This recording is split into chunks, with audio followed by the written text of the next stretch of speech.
Praise the Lord.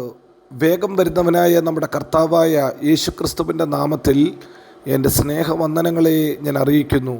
Zechariah പ്രവചനം 1-ാം അധ്യായം 16-ാം വാക്യം. അതുകൊണ്ട് യഹോവ ഇപ്രകാരം അരുളി ചെയ്യുന്നു, ഞാൻ കരുണയോട് യെരൂശലേമിലേക്ക് തിരിഞ്ഞിരിക്കുന്നു. ഹല്ലേലൂയ. യഹോവ യെരൂശലേമിലേക്ക് തിരിയുന്നു. തൻ്റെ നോട്ടം, തൻ്റെ ശ്രദ്ധ കൂടുതലായി തൻ്റെ ജനത്തിലേക്ക് തിരിയുന്ന ഒരു കാലഘട്ടമാണ്. ഒരു കാലഘട്ടത്തിൽ പാപം ചെയ്തവർക്ക് നേരെ അവൻ മുഖം മറച്ചപ്പോൾ ഇപ്പോൾ ഇതാ കരുണയോടെ മുഖം തിരിക്കുന്നു, കരുണയോട് നമ്മെ നോക്കുന്നു. പ്രിയരെ, ഇന്ന് പകൽക്കാലം അതിനുള്ള സമയം വന്നിരിക്കുന്നു. ദൈവം കരുണയോട് നിന്നെ നോക്കുമ്പോൾ, കരുണയോട് നിൻ്റെ അടുക്കിലേക്ക് വരുമ്പോൾ നിശ്ചയമായി നിൻ്റെ അവസ്ഥകൾക്ക് വ്യത്യാസം വരുത്തും. ഹല്ലേലൂയ. തിരുവചനത്തിൽ നാം വായിക്കുമ്പോൾ സെക്കറിയ പ്രവചനം 1-ാം അധ്യായത്തിൻ്റെ 16-17 വാക്യത്തിൽ ദൈവം ചെയ്ത ചില അത്ഭുതങ്ങളെ നമുക്കവിടെ കാണാൻ സാധിക്കും. ഒന്ന്, ദൈവം അന്ന് ആലയത്തെ പണിയും. ഹല്ലേലൂയ.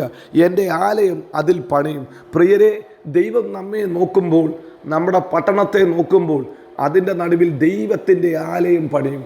ദൈവത്തിൻ്റെ ആരാധനയുടെ സ്ഥലത്തെ ദൈവം ഉയർത്തും. പ്രിയരെ, ഈ തലമുറയിൽ നിങ്ങൾ ദൈവത്തിൻ്റെ മന്ദിരമാണ്. നിങ്ങൾ കർത്താവിൻ്റെ പൈതലെങ്കിൽ നിന്നിലേക്ക് ദൈവം കരുണയോടെ തിരിയുമ്പോൾ, നിന്നെ ദൈവം കരുണയോടെ നോക്കുമ്പോൾ നിൻ്റെ ഉള്ളിൽ ദൈവത്തിൻ്റെ ആലയത്തെ ദൈവം ഉയർത്തും.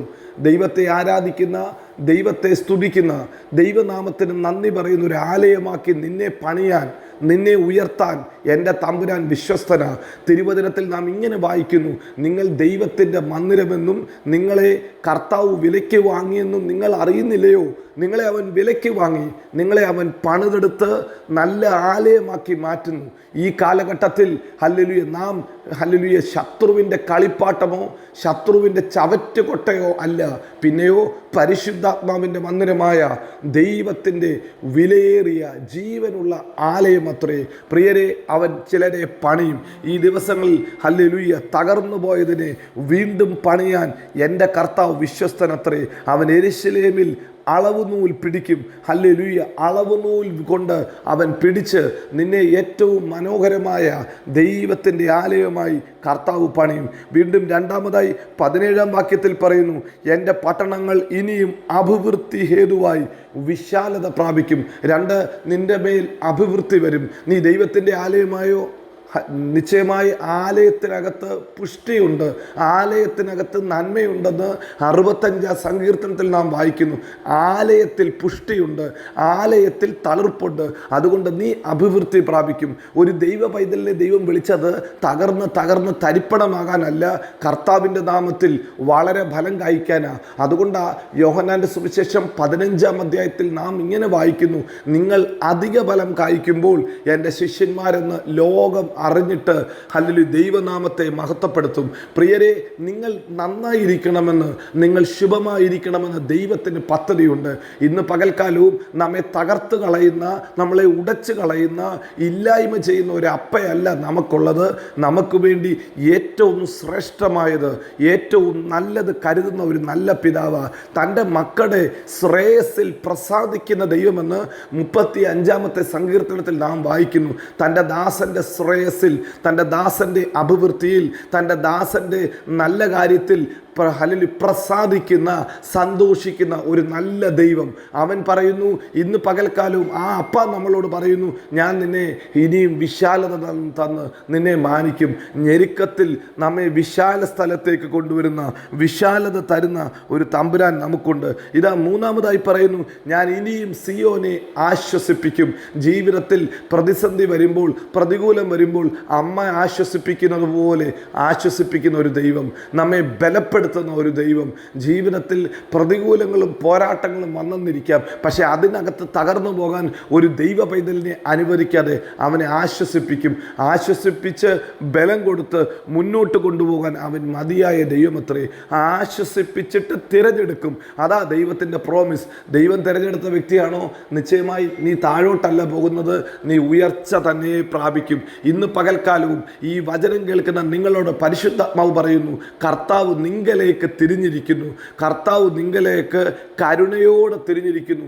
3 കാര്യങ്ങൾ നാം ചിന്തിച്ചു. ഒന്ന്, അവൻ പട്ടണം പോലെ നമ്മെ വീണ്ടും പണിയും. അവൻ്റെ ആലയത്തെ പണിയും. ചില പണികൾ നമ്മുടെ ജീവിതത്തിൽ, നമ്മുടെ കുടുംബത്തിൽ പണിയുവാൻ ഹല്ലേലൂയ അവൻ വിശ്വസ്തന. അവൻ പണിയുന്ന ദൈവം. 2, അവൻ വിശാലത തരുന്ന ദൈവം. വിശാലത തരുന്നു.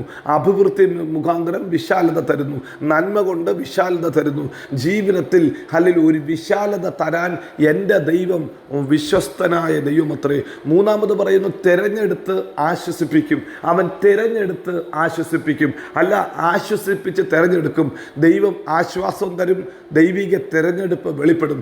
ഇന്ന് പകൽക്കാലം അനേക ജാതികളുടെ നടുവിൽ കർത്താവിൻ്റെ മുഖത്തേക്ക് നോക്കിയ നമ്മെ ദൈവം അങ്ങനെയാണ് നടത്തുന്നത്.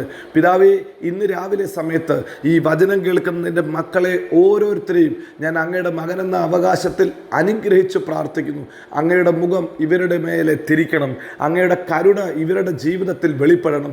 ഇന്ന് പകൽക്കാലം വചനം കേൾക്കുന്ന വ്യക്തികൾ എവിടെയാണെങ്കിലും, ഏത് ഭവനത്തിലാണെങ്കിലും, ഏത് ദേശത്താണെങ്കിലും, അപ്പയുടെ കരവൊന്ന് ചലിക്കണം. ഇവരെ പണിയണം. ഇവരുടെ വീട്ടിനകത്ത് തകർന്നു പോയ ചിലതിനെ കർത്താവ് വീണ്ടും പണിയണം. ശത്രു തകർന്ന ആരോഗ്യത്തെ പണിയണം. തകർന്ന സമ്പദ് വ്യവസ്ഥയെ പണിയണം. തകർന്ന വീടുകളുടെ ബന്ധങ്ങളെ കർത്താവെ നീ ഒന്ന് പണിയണം. ഹല്ലേലൂയ. 2, കർത്താവെ അങ്ങ് ഇവർക്ക് വിശാലത കൊടുക്കണം. ഇവർക്ക് അഭിവൃദ്ധി ഹേതുവായി വിശാലത കൊടുക്കണം. ചിലരുടെ ഭവനങ്ങളെ പണിത് വിശാലത കൊടുക്കണം. തലമുറകൾക്ക് അഭിവൃദ്ധി കൊടുക്കണം. ജീവിതത്തിൽ അഭിവൃദ്ധി കൊടുത്ത് വിശാലത കൊടുക്കണം. ഈ തലമുറയിൽ ഈ കുടുംബങ്ങളെ തിരഞ്ഞെടുത്ത് അങ്ങയുടെ മഹത്വത്തിനു വേണ്ടി കർത്താവെ ഉപയോഗിക്കണം. ഈ ദൈവം വിശ്വസ്തൻ, വാക്കുമാറാത്തവൻ, നമ്മെ എല്ലായിടത്തും എല്ലായ്പ്പോഴും ക്രിസ്തയേശുവിൽ ജയോത്സവമാക്കി നടത്തും. God bless you. Amin, Amin.